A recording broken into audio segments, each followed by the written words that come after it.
আল্লাহ রাব্বুল আলামিন সূরা আসরের মধ্যে কসম খেয়ে আল্লাহ রাব্বুল আলামিন বলেছেন, সমস্ত মানুষেরা ক্ষতিগ্রস্ত, সমস্ত মানুষেরা ক্ষতিগ্রস্ত বলে মহান আল্লাহ একটা বেরিক লাগায়া দিছেন। আমার আল্লাহ একটা বেরিক লাগায়া বলেন, কিন্তু ইল্লাল্লাযীনা আমানু ওয়া আমিলুস সালিহাত।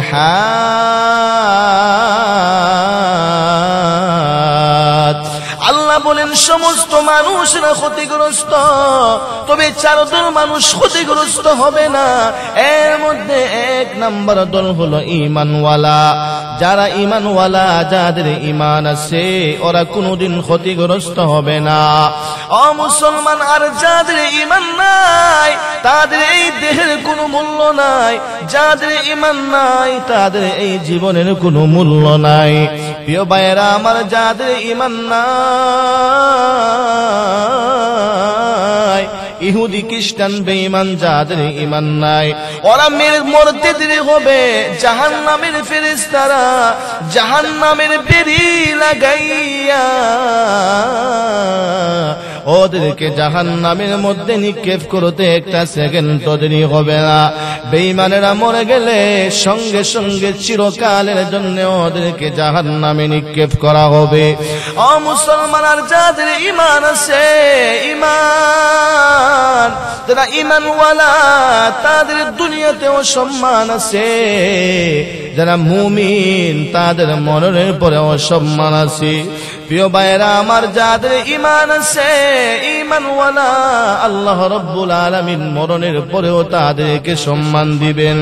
যারা ঈমান গ্রহণ করেছে, ঈমান এনেছে, দুনিয়ার মধ্যে যদিও নাফরমানি করেছে, দুনিয়ার মধ্যে নাফরমানি করার কারণে মৃত্যুর উপরে সাজা ভোগ করতে হবে। মৃত্যুর উপরে সাজা ভোগ করার পরে একদিন না একদিন মহান আল্লাহ তাকে জান্নাতের মধ্যে ঢুকায়া দিবে। কিন্তু বেঈমান যারা, যাদের ঈমান নাই, ওরা কোনদিন আল্লাহর তৈরি জান্নাতে যাইতে পারবে না। প্রিয় ভাইয়েরা আমার, আল্লাহর হাবিব সরকারে দু জাহান বিশ্ব নবী মুহাম্মদুর রাসূলুল্লাহ সাল্লাল্লাহু আলাইহি ওয়াসাল্লাম হাদিসে পাকে ঘোষণা করেছেন, মান ক্বালা লা ইলাহা ইল্লাল্লাহ ফাদাখালাল জান্নাহ। ও মুসলমান, যে ব্যক্তি একবার কালেমা পড়বে, কালেমা গ্রহণ করার কারণে, ঈমান গ্রহণ করার কারণে, ঈমান গ্রহণ করার কারণে একদিন না একদিন জান্নাতে যাবে। কিন্তু বেঈমান যারা, ওরা কোনোদিন জান্নাতে যাবে না, জান্নাতের ঘ্রাণও পাবে না। বেঈমান যারা মরতে দেরি হবে, জাহান্নামের মধ্যে ঢুকতে একটা সেকেন্ডও দেরি হবে না। ও মুসলমান, ঈমানের দাম বেশি, ঈমানের মর্যাদা বেশি। ও মুসলমান, আমার জীবনের চাইতে আমার ঈমানের মূল্য বেশি। আমার সম্পদের চাইতে আমার ঈমানের মূল্য বেশি। আমার সন্তানাদের চাইতে আমার ঈমানের মূল্য বেশি। ঈমানের জন্য যদি আমাকে জীবন দিতে হয়, আমি ঈমানের জন্য জীবন দিতে প্রস্তুত। ঈমানের জন্য যদি আমাকে রক্ত দিতে হয়, ঈমানের জন্য আমি রক্ত দিতে প্রস্তুত। ঈমানের জন্য যদি আমাকে দেশ ছাড়তে হয়, ঈমানের জন্য যদি আমাকে সন্তান ছাড়তে হয়, ঈমানের জন্য যদি আমাকে বিবি বাচ্চা ছাড়তে হয়, ঈমানের জন্য আমি সব ছেড়ে দেব। কিন্তু আমি ঈমান ছাড়তে পারবো না।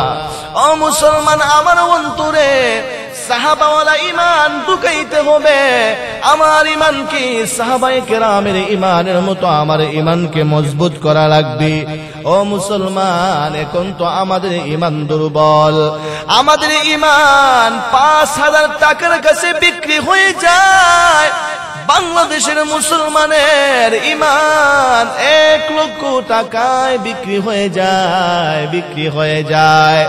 ও মুসলমান, আমরা পত্র পত্রিকায় দেখতে পাই, ভোটার চার্টগুলোতে বেঈমান বেঈমানদের হাতে, খ্রিস্টানদের হাতে মুসলমানেরা 1 লক্ষ টাকার বিনিময়, 50,000 টাকার বিনিময় ঈমান দিয়ে দিচ্ছে, খ্রিস্টান হয়ে যাচ্ছে না।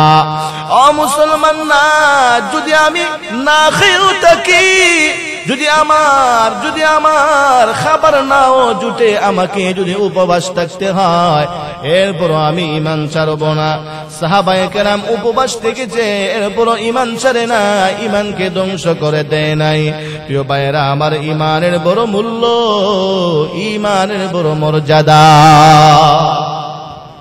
ও মুসলমান, নবীর সাহাবায়ে কেরামদের ঈমান কত মজবুত ছিল, নবীর সাহাবায়ে কেরামের ঈমান কত শক্তিশালী ছিল। আল্লাহর নবীর একজন সাহাবী, যার নাম হলো আব্দুল্লাহ ইবনে হুযায়ফা রাদিয়াল্লাহু আনহু। হযরত আব্দুল্লাহ ইবনে হুযায়ফাকে খলিফাতুল মুসলিমিন হযরত উমরের জামানায় রোমান সৈন্যদের সাথে যুদ্ধের জন্য একদল মুজাহিদ প্রেরণ করলেন, রোমানদের সাথে যুদ্ধের জন্য। আব্দুল্লাহ ইবনে হুযায়ফা রাদিয়াল্লাহু আনহু একদল মুজাহিদদেরকে নিয়ে রোমান সৈন্যদের সাথে যুদ্ধ করার জন্য রওনা হয়ে গেছেন। ও মুসলমান, এক পর্যায়ে কোনক্রমে সাহাবায়ে কেরাম আব্দুল্লাহ ইবনে হুযায়ফা সহ কিছু মুজাহিদ রোমান সৈন্যদের হাতে বন্দী হয়ে গেলেন। ও মুসলমান, এদিকে রোম সম্রাট রোমান সৈন্যদেরকে বলে রেখেছে, হে আমার সৈন্য বাহিনী, শুনো, ভালো করে শুনো, কোন মুসলমানকে যদি জীবিত বন্দী করতে পারো, ওই মুসলমানকে আমার কাছে পাঠায়া দিবা। আমি শুনেছি ওদের ঈমান নাকি বড় মজবুত, আমি শুনতে পেয়েছি ওদের ঈমান নাকি বড় শক্তিশালী। আমি দেখতে চাই ওদের ঈমান কেমন মজবুত, ওদের ঈমানটা কেমন ঈমান, আমি একটু পরীক্ষা করব। যদি তোমরা জীবিত মুসলমান ধরতে পারো, আমার কাছে পাঠায়া দিবা। ও মুসলমানেরা যখন আব্দুল্লাহ ইবনে হুযায়ফা যখন মুসলমান সৈন্য বাহিনী যখন রোমানদের কাছে বন্দী হয়ে গেলেন, রোমান সৈন্যরা আব্দুল্লাহ ইবনে হুযায়ফা সহ কিছু মুজাহিদকে রোম সম্রাটের কাছে পাঠায়া দিছে। প্রিয় ভাইয়েরা আমার, রোম সম্রাটের কাছে যখন পাঠায়া দিছে, আব্দুল্লাহ ইবনে হুযায়ফা যখন রোম সম্রাটের কাছে চলে গেছেন, এমনিতেই রোম সম্রাট আব্দুল্লাহ ইবনে হুযায়ফাকে ডেকে ডেকে বলছে, আব্দুল্লাহ রে, হে আব্দুল্লাহ ইবনে হুযায়ফা, ভালো করে শুনো, তুমি খ্রিস্টান ধর্ম গ্রহণ করে নাও। হে আব্দুল্লাহ ইবনে হুযায়ফা, তুমি কালেমা ছেড়ে দাও। হে আব্দুল্লাহ ইবনে হুযায়ফা, তুমি যদি কালেমা ছেড়ে দাও, আমি ঘোষণা দিচ্ছি, আমার রাজত্বের অর্ধেক রাজত্ব আমি তোমাকে দিয়া দেব। শুধু তাই না রে আব্দুল্লাহ ইবনে হুযায়ফা, আমার একটা রূপসী কন্যা আছে, আমার একটা রাজকন্যা আছে, আমার রূপসী রাজকন্যাকে তোমার কাছে বিবাহ দিয়া দেব। হে আব্দুল্লাহ ইবনে হুযায়ফা, তুমি কালেমা ছেড়ে দাও, তুমি ঈমান ছেড়ে দাও, আমি তোমাকে রাজত্ব দিয়া দেব। আব্দুল্লাহ ইবনে হুযায়ফা দীপ্ত কণ্ঠে হুঙ্কার ছেড়ে বললেন, ইয়া কালবার রূম, হে রোমের কুত্তা, হে রোমের কুকুর, তোমার রাজত্বের অর্ধেক রাজত্ব কেন? হে রোম সম্রাট, হে রোমের কুত্তা, তোমার সাম্রাজ্যের পুরা সাম্রাজ্যের রাজত্ব যদি আমি আব্দুল্লাহ ইবনে হুযায়ফাকে দিয়ে দাও, এরপর আমি আব্দুল্লাহ ইবনে হুযায়ফা যে ঈমান গ্রহণ করেছি, একটা সেকেন্ডের জন্যও আমি ঈমান ছাড়তে পারি না। আল্লাহু আকবার। সাহাবায়ে কেরামের ঈমান রাজত্বের লোভ দেখাইছে, রাজত্ব দিয়া দিবে, রাজকন্যাকে বিবাহ দিবে, কিন্তু সাহাবায়ে কেরাম ঈমানের জন্য সব একেবারে প্রত্যাখ্যান করে দিছে। ও মুসলমান, আব্দুল্লাহ ইবনে হুযায়ফা যখন সব প্রত্যাখ্যান করে দিছে, এবার রোম সম্রাট ডেকে ডেকে বলছে, আব্দুল্লাহ রে, হে আব্দুল্লাহ ইবনে হুযায়ফা, তুমি যদি খ্রিস্টান ধর্ম গ্রহণ না করো, তোমাকে ফাঁসির কাস্টে ঝুলিয়ে হত্যা করা হবে। ও মুসলমান, হযরত আব্দুল্লাহ ইবনে হুযায়ফাকে ফাঁসির কাস্টে ঝুলানোর জন্য ফাঁসির মঞ্চ তৈরি করেছে। ফাঁসির মঞ্চ তৈরি কইরা আব্দুল্লাহ ইবনে হুযায়ফাকে ফাঁসির মধ্যে ঝুলানোর জন্য নিয়ে গেছে। ফাঁসির কাস্টে নিয়া আব্দুল্লাহ ইবনে হুযায়ফাকে ফাঁসির রশির মধ্যে ঝুলাইয়া, ফাঁসির রশির মধ্যে ঝুলাইছে। ফাঁসির রশির মধ্যে যখন ঝুলাইছে, তখন আব্দুল্লাহ ইবনে হুযায়ফা মুস্কি মুস্কি হাসতেছেন। আব্দুল্লাহ ইবনে হুযায়ফা হাসতেছেন, মুস্কি মুস্কি হাসতেছেন। যখন সম্রাট জেগেছে, আব্দুল্লাহ ইবনে হুযায়ফা হাসতেছেন। প্রিয় ভাইরা আমার, রোম সম্রাটের শরীরটা তেলে বেগুনে জ্বলতে শুরু করলো। প্রিয় ভাইরা আমার, এমত অবস্থায় রোম সম্রাট বলছে, আব্দুল্লাহ রে, হে আব্দুল্লাহ, এখনো সময় আছে, এখনো যদি তুমি কালেমা ছেড়ে দাও, ঈমান ছেড়ে দাও, আমি তোমাকে কিচ্ছু করব না, কিচ্ছু করব না, তোমাকে ছেড়ে দেব। আব্দুল্লাহ ইবনে হুযায়ফা ফাঁসির রশির মধ্যে ঝুলাও বলছেন, হে রোমের কুত্তা, তুমি আমাকে জীবনের বয়ে দেখাচ্ছ, তুমি আমাকে ফাঁসির বয়ে দেখাচ্ছ, আমার জীবন চলে গেল, আমি ঈমান ছাড়ব না। প্রিয় ভাইরা আমার, ঈমান তো ছাড়বই না বলেছেন। হযরত আব্দুল্লাহ ইবনে হুযায়ফা রশির মধ্যে ঝুলতেছেন আর তিনি হাসতেছেন। প্রিয় ভাইরা আমার, এমত অবস্থায় রোম সম্রাট আব্দুল্লাহ ইবনে হুযায়ফাকে বলে, আব্দুল্লাহ রে, এ আব্দুল্লাহ ইবনে হুযায়ফা, আমি আমার জীবনে কত নাফরমান, কত দুষ্ট লোককে আমি ফাঁসির কাস্টে ঝুলাইছি, কোনদিন দেখি নাই কেউ ফাঁসির কাস্টের মধ্যে ঝুইলা হাসতে। হে আব্দুল্লাহ, তুমি কিসের জন্য হাসতেছো, আমি তোমার কাছে জানতে চাই।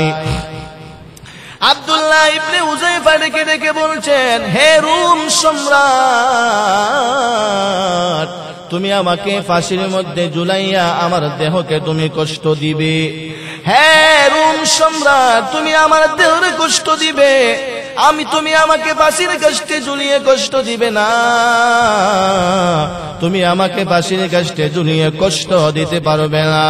হে রোম সম্রাট, যদিও আমার দেহের উপরে তোমার ক্ষমতা চলতেছে, আমার দেহের ভিতরে একটা প্রাণ আছে, আমার দেহের ভিতরে একটা রূহ আছে, এই রূহের উপরে তোমার কোনো ক্ষমতা চলবে না। এই রূহের উপরে একমাত্র ক্ষমতা চলবে আমার মহান রব্বুল আলামিনের। হে রোম সম্রাট, তুমি যখন আমাকে ফাঁসির কাস্টের মধ্যে ঝুলাবে, ফাঁসির কাস্টের মধ্যে ঝুলিয়ে তুমি আমাকে কষ্ট দিতে চাইবে না, তুমি আমাকে কষ্ট দিতে পারবে না। মহান আল্লাহ সঙ্গে সঙ্গে আমার প্রাণ পাখিটা বের করে জান্নাতুল ফেরদাউসের উদ্যানের মধ্যে ছেড়ে দিবে, আর আমি জান্নাতুল ফেরদাউসের মধ্যে আনন্দ চিত্তে ঘুরতে থাকবো। তুমি চাইবে আমাকে কষ্ট দিতে, না, কষ্ট দিতে পারবে না, আল্লাহ আমাকে জান্নাতে পৌঁছায়া দিবে। প্রিয় ভাইরা আমার, আব্দুল্লাহ ইবনে হুযায়ফা যখন এই অবস্থা হয়ে গেছে, আব্দুল্লাহ ইবনে হুযায়ফা হাসতেছেন। এমনিতেই রোম সম্রাট সৈন্যদেরকে বলে নিয়ে আসো, তাকে নামিয়ে নিয়ে আসো। এবার সৈন্যদেরকে বলছি, হে সৈন্যরা, বড় একটা কড়াই নাও, বড় একটা কড়াইয়ের মধ্যে তেল দাও, তেল দিয়া এই কড়াইয়ের মধ্যে আগুন দিয়া তেলকে জাল দাও। ও মুসলমান, সৈন্যরা কড়াইয়ের মধ্যে তেল দিয়া তেলকে জাল দিতে শুরু করেছে। তেল যখন বলবল করতে শুরু করেছে, এমনিতে আব্দুল্লাহ ইবনে হুযায়ফার সামনে একজন মুসলমান মুজাহিদকে নিয়ে আসছে। একদল মুসলমান মুজাহিদকে নিয়ে আইসা আব্দুল্লাহ ইবনে হুযায়ফার চোখের সামনে আল্লাহর নবীর একজন সাহাবীকে তেলের মধ্যে নিক্ষেপ করে দিছে। ও মুসলমান, গরম তেলের মধ্যে যখন নিক্ষেপ করছে, মুহূর্তের মধ্যে নবীজির সাহাবী রুষ্ট হয়ে গেছেন। হাড্ডি থেকে গোশতগুলো খসে গেছে, হাড্ডি থেকে গোশতগুলো আলাদা হয়ে গেছে, আলাদা হয়ে গেছে। নবীর সাহাবী শহীদ হইয়া জান্নাতের মেহমান হইয়া জান্নাতে চলে গেছে। ও মুসলমান, আল্লাহর নবীর সাহাবীকে এই তেলের মধ্যে নিক্ষেপ করে শহীদ করার পরে এবার রোম সম্রাট আব্দুল্লাহ ইবনে হুযায়ফাকে বলে, আব্দুল্লাহ রে, হে আব্দুল্লাহ ইবনে হুযায়ফা, এখনো সময় আছে, এখনো সময় আছে, এখনো যদি তুমি কালেমা ছেড়ে দাও তোমাকে কিচ্ছু করা হবে না। আর কালেমা না ছাড়ো, খ্রিস্টান ধর্ম যদি গ্রহণ না করো, ওই হে আব্দুল্লাহ ইবনে হুযায়ফা, তোমাকেও তেলের মধ্যে নিক্ষেপ করা হবে। ও মুসলমান, আব্দুল্লাহ ইবনে হুযায়ফা বললেন, হে রোম সম্রাট, তুমি আমাকে মৃত্যুর ভয় দেখাইও না, আমি মৃত্যুকে ভয় করি না, ভয় করি না। তুমি যদি আমাকে তেলের মধ্যে ফেলে দিয়ে শহীদ করে দাও, আমি আল্লাহ তৈরি জান্নাতে চলে যাব। ও মুসলমান, আব্দুল্লাহ ইবনে হুযায়ফাকে তেলের মধ্যে নিক্ষেপ করার জন্য সৈন্য বাহিনী খরায়ের দিকে নিয়ে যাইতেছে। এমনিতে আব্দুল্লাহ ইবনে হুযায়ফার চোখ দিয়ে দর দর করে পানি পড়তেছে। আব্দুল্লাহ ইবনে হুযায়ফার চক্ষু দিয়ে, আব্দুল্লাহ ইবনে হুযায়ফার চোখ দিয়া, চোখের কোনা দিয়ে গল গল গল গল গল গল করে পানি পড়তেছে। ও মুসলমান, রোম সম্রাট দেখছে আব্দুল্লাহ ইবনে হুযায়ফার চোখের মধ্যে পানি। রোম সম্রাট ভাবছে আব্দুল্লাহ ইবনে হুযায়ফার কলিজার মধ্যে ভয় ঢুকে গেছে, দিলটা মনে হয় নরম হয়ে গেছে, এবার মনে হয় কালেমা ছেড়ে দিবে, এবার মনে হয় ঈমান ছেড়ে দিবে। রোম সম্রাট আব্দুল্লাহ ইবনে হুযায়ফাকে বলে, হে আব্দুল্লাহ, আব্দুল্লাহ ইবনে হুযায়ফা রে, তোমার চোখের মধ্যে পানি দেখা যায়, মনে হয় তোমার মনটা দুর্বল হয়ে গেছে, মনে হয় মৃত্যুর ভয় তোমার অন্তরে ডুইকা গেছে। এ আব্দুল্লাহ ইবনে হুযায়ফা, এখনো সময় আছে, এখনো যদি তুমি কালেমা ছেড়ে দাও আমরা তোমাকে হত্যা করব না। ও মুসলমান, আব্দুল্লাহ ইবনে হুযায়ফা বলছেন, হে রোমের কুত্তা, তুমি ভেবেছো আমি মৃত্যুর ভয়ে কান্না করেছি? না, আমি মৃত্যুর ভয়ে কান্না করেছি না রে, আমার মরণের কোনো ভয় নাই, আমি এই জন্যে কান্না করছি, আমি আব্দুল্লাহ ইবনে হুযায়ফার একটা মাত্র প্রাণ, আমি আব্দুল্লাহ ইবনে হুযায়ফার একটা মাত্র প্রাণ, তুমি আমাকে তেলের মধ্যে নিক্ষেপ করলে আমি শহীদ হয়ে যাব। হে রোম সম্রাট, আমি কান্না করছি এই জন্যে, আল্লাহ রাব্বুল আলামিন যদি আমার শরীরের লোম পরিমাণ আমাকে জান দিতেন, মহান আল্লাহ যদি আমার দেহের পশম পরিমাণ আমাকে জীবন দান করতেন, আমি আব্দুল্লাহ ইবনে হুযায়ফা আমার সবগুলো জীবন, আমার সবগুলো প্রাণ আল্লাহর রাস্তায় বিলায়া দিতাম। আমার একটি মাত্র প্রাণ শহীদ হয়ে গেলে আল্লাহর রাস্তায় আর শহীদ হওয়া যাবে না, এই জন্য আমি চোখের পানি ছেড়ে দিয়া কান্না করে দিচ্ছি।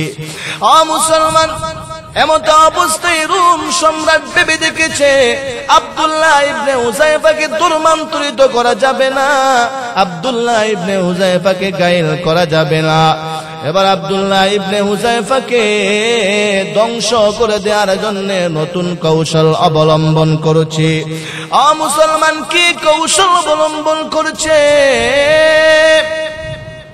সৈন্যবাহিনীকে বলে দিয়েছে, হে সৈন্যরা, আব্দুল্লাহ ইবনে হুযায়ফা সহ তার সাথী সঙ্গীদেরকে সবাইকে একটা নির্জন কক্ষের মধ্যে ঢুকায়া দাও। নবীর সাহাবায়ে কেরাম আব্দুল্লাহ ইবনে হুযায়ফা সহ সবাইকে নির্জন কক্ষের মধ্যে ঢুকায়া দেয়া হয়েছে। মুসলমান, নির্জন কক্ষের মধ্যে ঢুকাইয়া দরজা বন্ধ করে দেয়া হয়েছে। দরজা বন্ধ করে দিয়ে এবার রোম সম্রাট সাহাবায়ে কেরামদেরকে কোনো খাবার দেয় নাই। খাবার না দেওয়ার কারণে সাহাবায়ে কেরাম না খেতে খেতে শরীরটা কঙ্কালের মতো হয়ে গেছে। সাহাবায়ে কেরাম প্রতিজ্ঞা করেছে, আমাদের জীবনটাও যদি চলে যায় এরপরও একটা সেকেন্ডের জন্য ঈমান ছাড়ব না। মুসলমান, একদিন নয়, 2 দিন নয়, 1 সপ্তাহ চলে গেছে। 1 সপ্তাহ চলে যাওয়ার পরে এই রোম সম্রাট সাহাবায়ে কেরামের রুমের মধ্যে মদের বোতল দিয়েছে, শুকুরের গোশত দিয়েছে। ভেবেছে ওদের পেটের মধ্যে খিদার কারণে ওরা মদ পান করে ফেলবে, খিদার কারণে ওরা শুকুরের গোশত খেয়ে ফেলবে। মুসলমান, কিন্তু সাহাবায়ে কেরাম প্রতিজ্ঞা করেছেন, সবাই মিলে প্রতিজ্ঞা করেছেন, জীবনটাও যদি চলে যায় এই নাপাক খাবার আমরা খাইতে পারি না, এই হারাম খাবার আমরা খাবো না। এই রুমের কুত্তা আমাদের ঈমানকে দুর্বল করার জন্য হারাম খাবার আমাদের কাছে পেশ করেছে, হারাম খাবার আমাদের রুমে ঢুকায়া দিছে, আমরা যেন হারাম খাবার খাই। মুসলমানেরা, আব্দুল্লাহ ইবনে হুযায়ফা সহ কেউ এই খাবার খান নাই। যখন রোম সম্রাট দরজা খুলেছে, রুমের দরজা খুইলা দেখে মদের বোতল যেইভাবে রেখেছিল ওইভাবেই রয়ে গেছে, শুকুরের গোশতের খাবার যেইভাবে রেখেছিল ওইভাবেই রয়ে গেছে। এমনিতেই রোম সম্রাট আব্দুল্লাহ ইবনে হুযায়ফাকে ডেকে ডেকে বলছে, আব্দুল্লাহ রে, আব্দুল্লাহ ইবনে হুযায়ফা কোন জিনিস তোমাদেরকে খাবার থেকে বিরত রাখলো? আব্দুল্লাহ ইবনে হুযায়ফা ডেকে ডেকে বলছেন, অপারগতার সময় যদিও এই খাবার খাওয়া যায়, এই খাবার খাওয়ার অনুমতি আছে, এরপরও আমরা এই খাবার খাই নাই। তার কারণ হলো এই খাবার যদি আমরা খেয়ে নেই আল্লাহর দুশমন খুশি হয়ে যাবে, নবী দুশমন খুশি হয়ে যাবে, আল্লাহর দুশমন খুশি হয়ে যাবে। এই জন্য জায়েজ থাকা সত্ত্বেও আমরা এই খাবার খাই নাই। প্রিয় ভাইয়েরা আমার, ও মুসলমান, এই কৌশলেও যখন সাহাবায়ে কেরামদেরকে গাইল করতে পারল না, এবার রোম সম্রাট নতুন আরেকটা কৌশল অবলম্বন করেছে।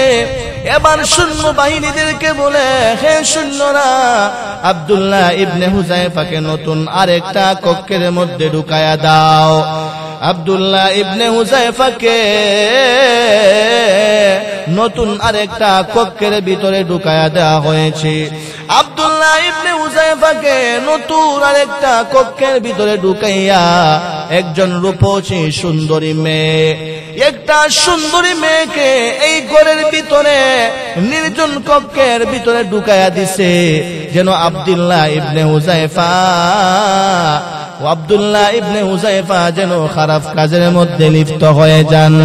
যদি খারাপ কাজের মধ্যে লিপ্ত হয়ে যান, এই মেয়েকে স্পর্শ করেন, তাহলে ঈমান দুর্বল হয়ে যাবে। ঈমান দুর্বল করার জন্যে রোম সম্রাট সুন্দরী মেয়েকে রুমের ভিতরে ঢুকায়া দিছে। মুসলমান, 1 দিন নয়, 2 দিন নয়, 3 দিন চলে গেছে। 3 দিনের ভিতরে একটা সেকেন্ডের জন্য রুমের তালা খুলে নাই। প্রিয় ভাইয়েরা আমার, 3 দিন যখন চলে গেছে রুমের তালা খুলে দেওয়া হয়েছে। মেয়েটা রুম থেকে বের হইয়া সম্রাটের কাছে গেছে। সম্রাটকে দিয়া বলতেছে, হে রুম সম্রাট, আপনি আমাকে কার কাছে পাঠাইছেন? আপনি আমাকে মানুষের কাছে পাঠাইছেন না আপনি আমাকে ভিক্ষের কাছে পাঠাইছেন? হে রুম সম্রাট, আপনি আমাকে মানুষের কাছে পাঠাইছেন না পাথরের কাছে পাঠাইছেন? হে রুম সম্রাট শুনেন, একটা নয়, দুইটা নয়, তিনটা দিন চলে গেছে। এই যুবকটা আমার গায়ের মধ্যে স্পর্শ করবে দূরের কথা, 3 দিনের ভিতরে যুবকটা আমার দিকে চক্ষু মেলেও তাকায় নাই। যুবকটা আমার দিকে চক্ষু মেলেও তাকায় নাই। বলে দেখি লোকটাকে, মেয়েটা সুন্দর না কালো, এটা মানুষ না পশু পাখি? এটা দেখার জন্য যুবক আমার দিকে একটা সেকেন্ডের জন্য তাকায় নাই। হে রুম সম্রাট, তবে আমি দেখতে পেয়েছি যুবকটার জবান কখনো বন্ধ নাই। সার্বক্ষণ যুবকের জবানের মধ্যে জানিয়ে আছি, সার্বক্ষণ যুবকটা জিকির পড়তেছে, সার্বক্ষণ যুবকটা তার জবান দিয়ে পড়তেছে লা ইলাহা ইল্লাল্লাহ, লা ইলাহা ইল্লাল্লাহ, লা ইলাহা ইল্লাল্লাহ, লা ইলাহা ইল্লাল্লাহু মুহাম্মাদুর রাসূলুল্লাহ। রোম সম্রাট যখন বুঝতে পারল আব্দুল্লাহ ইবনে হুযায়ফার ঈমান ধ্বংস করা সম্ভব না, আব্দুল্লাহ ইবনে হুযায়ফাকে খ্রিস্টান বানানো সম্ভব না, এমনিতেই রোম সম্রাট ডেকে ডেকে বলছে, আব্দুল্লাহ রে, আব্দুল্লাহ ইবনে হুযায়ফা, ভালো করে শুনো, তুমি যদি আমার কপালের মধ্যে চুমু দাও তাহলে আমি তোমারে ক্ষমা করে দিব, আমি তোমারে ছেড়ে দেব। আব্দুল্লাহ ইবনে হুযায়ফা বললেন, না, শুধু আমারে ছাড়লে হবে না, শুধু আমারে ছাড়লে হবে না, আমি তোমার কপালের মধ্যে চুম্বন করব, তবে শর্ত হলো আমি সহ আমার সকল সঙ্গীদেরকে মুক্ত করে দিতে হবে। ও মুসলমান, শর্ত অনুযায়ী রোম সম্রাট রাজি হয়ে গেছে। আব্দুল্লাহ ইবনে হুযায়ফা রোম সম্রাটের কপালে চুম্বন করেছেন, রোম সম্রাট সবাইকে মুক্ত করে দিছেন। আব্দুল্লাহ ইবনে হুযায়ফা সাথী সঙ্গীদেরকে লইয়া, মুজাহিদদেরকে লইয়া খলিফাতুল মুসলিমিন হযরত উমরের দরবারে গেছেন। উমরের দরবারে যখন গেছে, উমরের দরবারে যাইয়া ঘটনা বর্ণনা করে বলেছেন, হযরত উমর রাদিয়াল্লাহু আনহু ঘটনা শুইনা হযরত আব্দুল্লাহ ইবনে হুযায়ফার ঈমানের দীপ্ততার প্রশংসা করলেন, ঈমানের প্রশংসা করলেন। আব্দুল্লাহ ইবনে হুযায়ফার বীরত্বের প্রশংসা করে হযরত খলিফাতুল মুসলিমিন উমর আব্দুল্লাহ ইবনে হুযায়ফার কপালের মধ্যে চুম্বন করেছেন। আর হযরত উমর বললেন, সকল মুসলমানের উচিত আপনার কপালের মধ্যে চুম্বন করা। মুসলমান, এই ছিল সাহাবায়ে কেরামের ঈমান। সাহাবায়ে কেরামদেরকে নারীর লোভ দেখানো হয়েছে, সাহাবায়ে কেরামদেরকে রাজত্বের লোভ দেখানো হয়েছে, এরপরও সাহাবায়ে কেরাম ঈমান ছাড়ে নাই। সাহাবায়ে কেরাম দুনিয়া আর রাজত্ব থেকে লাথি মেরে ফেলে দিয়েছে, আর বলেছে আমার ঈমানের দাম বেশি, আমার ঈমানের দাম বেশি। ও মুসলমান, কিন্তু আজকে তো আমাদের ঈমান বেঈমানদের হাতে টাকায় বিক্রি হয়ে যাচ্ছে। আচ্ছা বলুন তো, আমাদের ঈমানের দাম কি 50,000 টাকা? আমাদের ঈমানের দাম কি 1 লক্ষ টাকা? আল্লাহর হাবিব সরকারে দু জাহান বলেছেন, কেউ যদি যারা পরিমাণ ঈমান নিয়ে কবরে যায়, মহান আল্লাহ তাকে এই দুনিয়া 10টা দুনিয়ার সমান একটা জান্নাত দান করবেন। আল্লাহু আকবার। প্রিয় ভাইরা আমার, তাহলে ঈমানের কত মূল্য! যারা পরিমাণ ঈমান নিয়ে কবরে গেলে এই দুনিয়া 10টা দুনিয়ার সমান একটা জান্নাত দেয়া হবে। প্রিয় ভাইয়েরা আমার, যাররা পরিমাণ ঈমান আর শক্তিশালী মজবুত ঈমান নিয়ে গেলে আল্লাহ রাব্বুল আলামিন কত বড় জান্নাত দিবেন সেটা কল্পনাও করা যায়। প্রিয় ভাইয়েরা আমার, মুসলমান শুধু তাই না অন্যান্য সাহাবায়ে কেরামও ঈমানের জন্য জীবন দিয়া দিছে, কিন্তু ঈমান ছাড়েন নাই। নবীজির সাহাবী হযরত খুবাইব রাদিয়াল্লাহু আনহুর ঘটনা কে জানে না? হযরত খুবাইব রাদিয়াল্লাহু আনহু কালেমা গ্রহণ করার কারণে, ঈমান গ্রহণ করার কারণে বেঈমানেরা হযরত খুবাইব রাদিয়াল্লাহু আনহুকে বন্দী করে রাখলো। হযরত খুবাইব রাদিয়াল্লাহু আনহুকে ঘরের ভিতরে বন্দী করে রাখছে। আব্দুল্লাহ ইবনে বন্দী করে রাখছে। হযরত খুবাইব রাদিয়াল্লাহু আনহুকে খাবারও দেয় না, ঘরের ভিতরে বন্দী করে রাখছে। আর বলতেছে, হে খুবাইব, এখনো সময় আছে, কালেমা ছেড়ে দাও, মুহাম্মদের ধর্ম ছেড়ে দাও রে খুবাইব। হে খুবাইব, তুমি যদি মুহাম্মদের ধর্ম না ছাড়ো, তুমি যদি কালেমা না ছাড়ো, তোমাকে খাবার দেয়া হবে না, তোমাকে কোনো কিছু দেয়া হবে না। মুসলমান, খুবাইব বলেন, হে বেঈমানেরা, হে নাফরমানেরা, তোমরা তো আমার রিজিকের মালিক না, তোমরা আমাকে কি খাবার দিবে?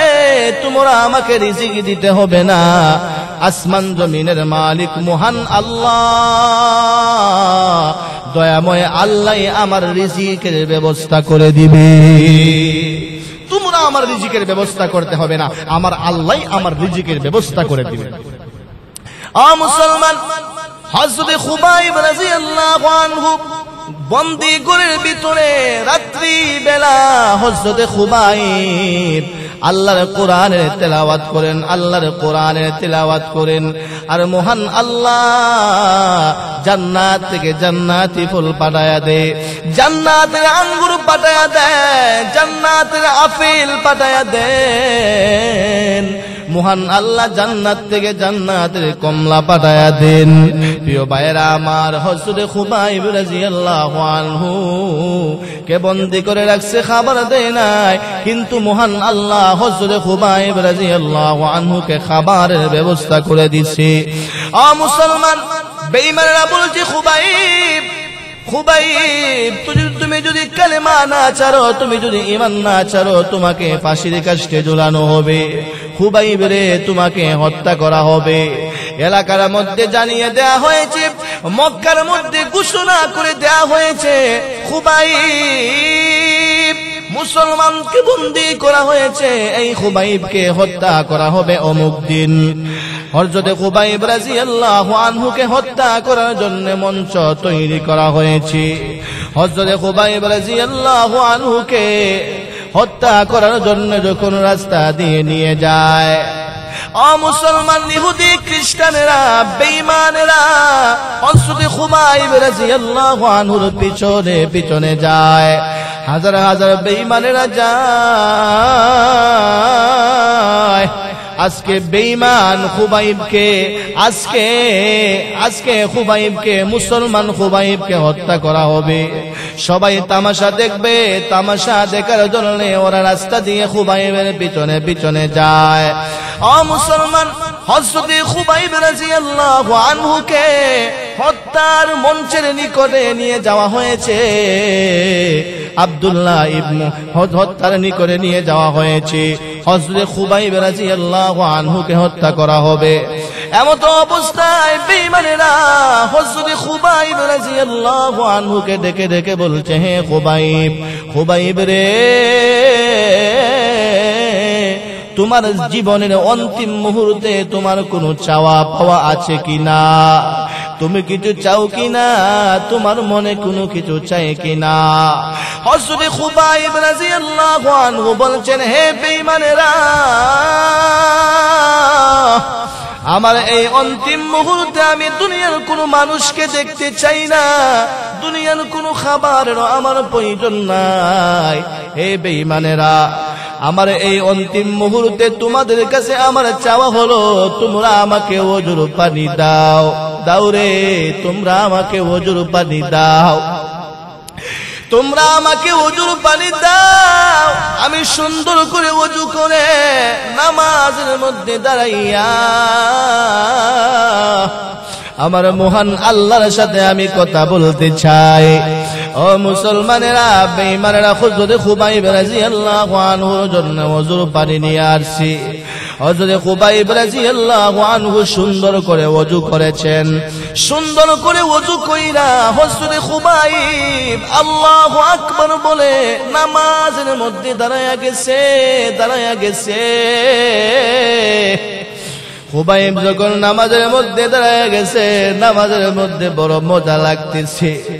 হযরত খুবাইব রাদিয়াল্লাহু আনহু প্রথম রাকাতটা সুন্দর করে ধীরস্থির ভাবে আদায় করেছেন। দ্বিতীয় রাকাত যখন আদায় করবেন, তখন হযরত খুবাইব রাদিয়াল্লাহু আনহু মনে মনে ভাবলেন, আমি যদি দ্বিতীয় রাকাতের মধ্যে সময় বেশি লাগাই, বেঈমানেরা মনে করবে আমি মরণের ভয়ে নামাজের মধ্যে বেশি সময় লাগাইতেছি। এই জন্য হযরত খুবাইব রাদিয়াল্লাহু আনহু দ্বিতীয় রাকাতটা দ্রুত শেষ করে ফেলেছেন। দ্বিতীয় রাকাত দ্রুত আদায় কইরা সালাম ফিরাইয়া হযরত খুবাইব রাদিয়াল্লাহু আনহু দুটা হাত আল্লাহর দরবারে বাড়ায়া দিছে, আকাশের দিকে বাড়ায়া দিছে। দুটা হাত আকাশের দিকে বাড়াইয়া হযরত খুবাইব রাদিয়াল্লাহু আনহু ডেকে ডেকে বলছেন, আল্লাহ, আমার জীবনের শেষ মুহূর্ত গো মালিক, আল্লাহ, একদিন নয়, 2 দিন নয়, 4 মাস হয়ে গেছে মায়ার নবীকে দেখি না। 4 মাস হয়ে গেছে মায়ার নবীর নসিহত আমার শোনা হয় না। ওগো আল্লাহ, শেষবারের মতো জীবনের শেষ মুহূর্তে আপনার দরবারে ফরিয়াদ, আল্লাহ, আমার জীবনের শেষ সালামটা আমার মায়ার নবীর কাছে পৌঁছায়া দিও। ও মুসলমান, আর হযরত খুবাইব রাদিয়াল্লাহু আনহু আল্লাহর কাছে এই দোয়া করে হযরত খুবাইব যখন মুনাজাত থেকে হাত নামাইছে, মুনাজাত থেকে হাত নামাইয়া হযরত খুবাইব রাদিয়াল্লাহু আনহু ফাঁসির মঞ্চের দিকে দৌড়াইতে শুরু করছে। মঞ্চের দিকে দৌড়াইয়া যায় জীবন দিয়ে দেওয়ার জন্য, শহীদ হওয়ার জন্য মঞ্চের দিকে দৌড়াইয়া যায়। বেঈমানেরা বলে, খুবাইব রে, কেউ তো মরার জন্য দৌড়াইয়া যায় না। এ খুবাইব, আমরা তাকায়া দেখি তুমি জীবন দেওয়ার জন্য দৌড়াইয়া যাইতেছ। ও মুসলমান, খুবাইব ডেকে ডেকে বলে, হে বেঈমানেরা, না, আমি জীবন দেওয়ার জন্য দৌড়াইয়া যাই না। মহান আল্লাহ আমার জন্য জান্নাতের 8টি দরজা খুলে রেখেছে, আমার চোখের সামনে ভাসতেছে। মহান আল্লাহ আমার জন্য জান্নাতের 8টি দরজা খুলে রেখেছেন। বেঈমানেরা, তোমরা আমাকে শহীদ করে দিবে আর আমি সরাসরি আল্লাহর তৈরি জান্নাতে ঢুকে যাব। প্রিয় ভাইরা আমার, হযরত খুবাইব রাদিয়াল্লাহু আনহু দুটা হাত বাঁধা হলো, হযরত খুবাইবের 2টা পা বাঁধা হয়েছে। হযরত খুবাইব রাদিয়াল্লাহু আনহুর হাত পায়ের মধ্যে পেরেক মারা হয়েছে। ও মুসলমান, হাত পায়ের মধ্যে পেরেক মাইরা হযরত খুবাইব রাদিয়াল্লাহু আনহুর শরীরের মধ্যে বেঈমানেরা আঘাত করতে শুরু করছে।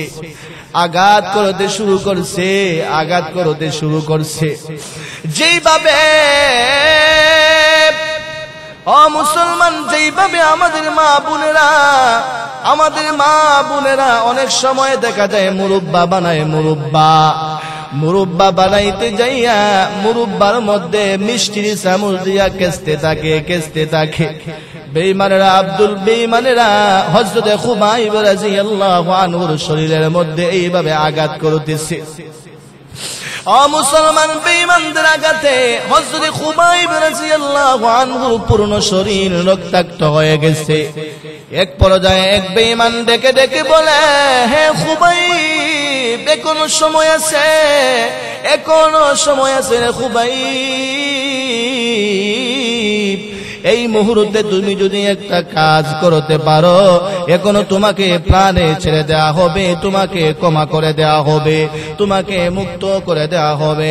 হযরত খুবাইব বললেন, আমাকে কি করতে হবে?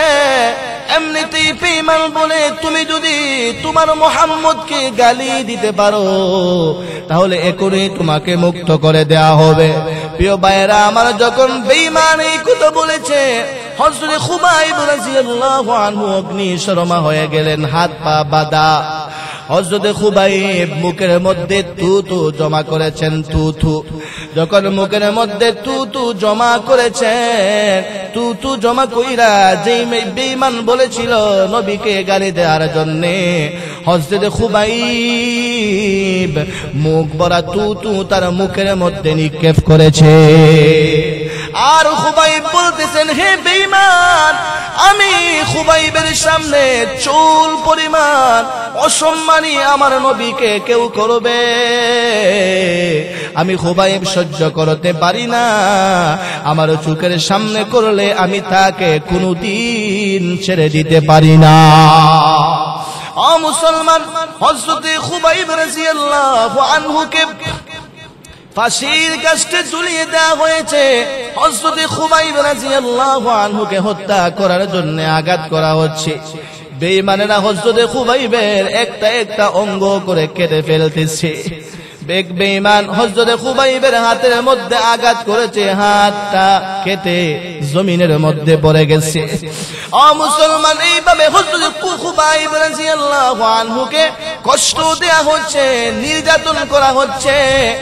এক পর্যায়ে এক বেঈমান হযরত খুবাইব রাদিয়াল্লাহু আনহুর বুকের মধ্যে কলিজার উপরে তলোয়ার দিয়ে আঘাত করেছে। তলোয়ার দিয়ে এমন ভাবে আঘাত করেছে, হযরত খুবাইব রাদিয়াল্লাহু আনহুর বুকে দিয়া তলোয়ার ঢুকেছে। ও মুসলমান, পীর দিয়া বের হয়ে গেছে। আর হযরত খুবাইব রাদিয়াল্লাহু আনহু শাহাদাত বরণ করে সঙ্গে সঙ্গে হযরত খুবাইব আল্লাহর তৈরি জান্নাতের ভিতরে চলে গেছেন। আল্লাহর তৈরি জান্নাতের ভিতরে চলে গেছেন। ও মুসলমানেরা, যেই কথা আমি আপনাদেরকে বুঝাইতে চেয়েছিলাম, হযরত খুবাইব রাদিয়াল্লাহু আনহুকে ঈমান ছাড়ার জন্য বেঈমানেরা এত কষ্ট দিছে, এত নির্যাতন করছে, এরপরে নবীর সাহাবী জীবন দিয়ে দিছে, ঈমান ছাড়ে নাই। ও মুসলমান, ঈমানের এত দাম, ঈমানের এত দাম, জীবন চলে গেলেও ঈমান ছাড়া যাবে না। ও মুসলমান, শুধু তাই না, পুরুষেরা শুধু ঈমানের জন্য জীবন দেয় নাই, নারীরাও ঈমানের জন্য জীবন দিয়েছে। প্রিয় ভাইয়েরা আমার, ও মুসলমান, নাফরমানদের মধ্যে একটা নাফরমানের নাম হলো ফেরাউন। নাম কি? নাফরমানদের মধ্যে একটা নাফরমানের নাম হলো ফেরাউন। ফেরাউন মূসা আলাইহিস সালাতু ওয়াস সালামকে হত্যা করার জন্য একজন নয়, দুইজন নয়, হাজার হাজার শিশুকে হত্যা করেছে। হাজার হাজার শিশুকে হত্যা করার পরেও হযরত মূসা আলাইহিস সালাতু ওয়াস সালামকে হত্যা করতে পারে নাই। ও মুসলমান, বরঞ্চ মহান আল্লাহ হযরত মূসা পয়গম্বরকে শেষ পর্যন্ত এই বেঈমান ফেরাউনের ঘরের মধ্যে লালন পালন করেছেন। প্রিয় ভাইয়েরা আমার, হযরত মূসা আলাইহিস সালাতু ওয়াস সালামের পালক মা আসিয়া, বিবি আসিয়া আর ফেরাউনের অর্থমন্ত্রীর স্ত্রী, ওনারা দুজন গোপনে গোপনে হযরত মূসা আলাইহিস সালামের উপর কালেমা পড়ে মুসলমান হয়ে গেছে। মুসলমান, এক পর্যায়ে ফেরাউন শুনতে পেয়েছে তার অর্থমন্ত্রীর স্ত্রী কালেমা পড়ে মুসলমান হয়ে গেছে, তার বিবি আসিয়াও কালেমা পড়ে মুসলমান হয়ে গেছে। যখন শুনতে পাইছে, সঙ্গে সঙ্গে অর্থমন্ত্রীর স্ত্রীকে ডাকছে, ডাইকা বলতেছে, শুনেছি তুমি নাকি কালেমা পড়ে মুসলমান হয়ে গেছ, তুমি নাকি কালেমা পড়ে মুসলমান হয়ে গেছ। ও অর্থমন্ত্রীর স্ত্রী কুলের মধ্যে শিশু বাচ্চা নিয়ে এসেছে। মুসলমান অর্থমন্ত্রীর স্ত্রী ডেকে ডেকে বলছে, হ্যাঁ আমি কালেমা পড়ে মুসলমান হয়ে গেছি। ফেরাউন ডেকে ডেকে বলছে, হে নাফরমান, হে অর্থমন্ত্রী স্ত্রী, এই মুহূর্তে যদি তুমি আমাকে আনা রব্বুকুমুল আলা বড় খোদা না মানো, তুমি যদি আমাকে সেজদা না দাও, ভালো করে শুনো, এই মুহূর্তে আমি তোমাকে হত্যা করে ফেলব। মুসলমান অর্থমন্ত্রী স্ত্রী ডেকে ডেকে বলে, হে ফেরাউন, না, তুমি আমার খোদা হতে পারো না। আমার খোদা হলেন তিনি যিনি আসমান বানিয়েছেন, যিনি জমিন বানিয়েছেন, যিনি চাঁদ সূর্য চন্দ্র তারা লৌহ কলম বানিয়েছেন, যিনি আমাদেরকে হাত দিয়েছেন, যিনি আমাদেরকে পা দিয়েছেন, যিনি আমাদেরকে রিজিক দেন, খাবার দেন, তিনি হলেন আমাদের আল্লাহ, তিনি হলেন আমাদের রব। তুমি আমাদের রব হতে পারো না। হ্যাঁ ফেরাউন, না, আমি তোমাকে সিজদা করব না, তোমাকে রব বলে স্বীকার করব না। ফেরাউন বলে, তুমি যদি আমাকে রব বলে স্বীকার না করো, আমি তোমাকে হত্যা করব। মুসলমান মহিলা বলে, তুমি আমাকে হত্যা করতে পারো, কিন্তু ঈমান ছাড়ব না। প্রিয় ভাইরা আমার, এমনিতেই ফেরাউন সৈন্যদেরকে বলেছে, হে সৈন্যরা, কড়াইয়ের মধ্যে তেল দাও, তেলে গরম করো। তেল যখন গরম করা হয়েছে, তেল উত্তপ্ত হয়ে গেছে, টকবক টকবক করতেছে, তেল টকবক টকবক করতেছে। এমত অবস্থায় ফেরাউন বলে, হে অর্থমন্ত্রী স্ত্রী, তুমি যদি কালেমা না ছেড়ে দাও, তুমি যদি আমাকে রব বলে স্বীকার না করো, এই মুহূর্তে তোমার কুলের শিশুকে আমি তেলের মধ্যে নিক্ষেপ করব। মহিলা ডেকে ডেকে বলে, ফেরাউন, তুমি আমার দুধের বাচ্চাকে তেলের মধ্যে ফেলে দিয়া আমাকে বয়ে দেখাচ্ছ, জীবনের ভয়। তুমি চাইতেছ আমি ঈমান ছেড়ে দেই না, আমি ঈমান ছাড়ব না। তুমি আমার সন্তানকেও যদি তেলের মধ্যে নিক্ষেপ করে দাও, আমি ঈমান ছাড়ব না। মুসলমান মুহূর্তের মধ্যে ফেরাউন তার কুলের দুধের শিশুকে কুল থেকে কেড়ে নিয়া ফেরাউন তেলের মধ্যে বাচ্চাটারে নিক্ষেপ করে দিছে। মুসলমান, সঙ্গে সঙ্গে বাচ্চাটা বোনা হয়ে গেছে, সঙ্গে সঙ্গে বাচ্চাটা রুষ্ট হয়ে গেছে, হাড্ডি থেকে গোশতগুলো আলাদা হয়ে গেছে। মা সন্তানের এই অবস্থা দেখে মা বরদাস্ত করতে পারে না। মায়ের চোখের কোনা দিয়া দর দর করে পানি পড়তেছে, মায়ের চোখের কোনা দিয়া দর দর করে পানি পড়তেছে। মুসলমান মা যখন কান্না করতে শুরু করছে, এমনিতেই মহান আল্লাহ এই শিশুর জবান আল্লাহ কইলা দিছে। শিশু দেখে দেখে বলে, মা গো, ও আমার আম্মা জান্না, আপনি ভয় পাইয়েন না গো মা। ও গো মা, আপনি কান্না করতেছেন, আপনি মনে মনে ভাবছেন ফেরাউন আমাকে তেলের মধ্যে নিক্ষেপ করে দিছে। না গো মা, না, ফেরাউন যদিও আমার তেলের মধ্যে নিক্ষেপ করছে, মহান আল্লাহ এই গরম তেলটাকে আমার জন্য ফুলের বাগান বানায়া দিছে, ফুলের বাগান বানায়া দিছে। মার দেরি কইরো না, আসো, তুমিও তাড়াতাড়ি তেলের মধ্যে আসো। সন্তান যখন বলেছে, ও মুসলমান, সঙ্গে সঙ্গে মারও ইমানের শক্তি বেড়ে গেছে, মারও ইমানের শক্তি বহু গুণে বেড়ে গেছে, বহু গুণে বেড়ে গেছে। ও মুসলমান, ফেরাউন বলছে এখনো সময় আছে, কালেমা ছেড়ে দাও।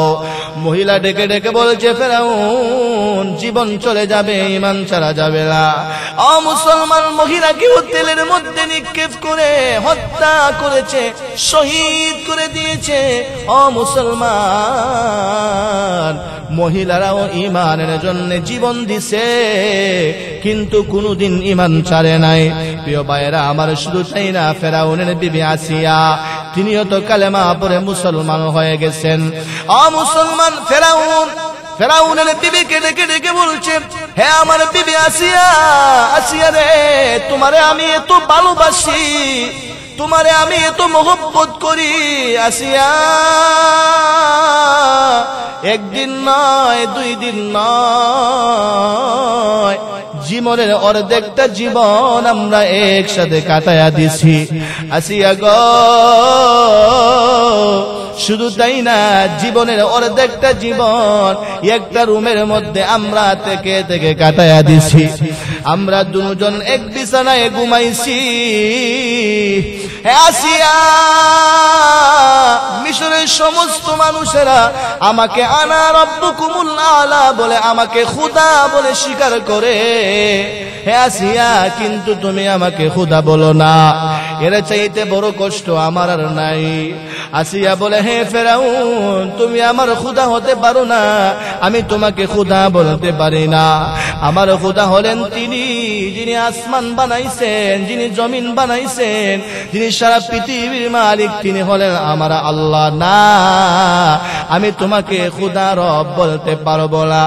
ও মুসলমান, ফেরাউন বলে, আসিয়া, তুমি যদি আমাকে রব বলে স্বীকার না করো, তাহলে ভালো করে শুনে নাও, আমি তোমাকে হাজার হাজার মানুষের সামনে আমি তোমাকে বেইজ্জত করব। ও মুসলমান, ফেরাউন আসিয়াকে হাজার হাজার মানুষের সামনে আইনা আসিয়ার গায়ের মধ্যে যে কাপড় ছিল, এই কাপড়গুলো টেনে হেসড়ে খুলে ফেলেছে। ও মুসলমান, হাজার হাজার মানুষের সামনে আসিয়ার কাপড়গুলো ছিঁড়ে বিড়ে শরীর থেকে উলঙ্গ করে ফেলেছে। ও মুসলমান, শুধু তাই না, শুধু তাই না, বিবি আসিয়ার শরীর থেকে চামড়াগুলো ছিলে ছিলে উঠায়া ফেলেছে।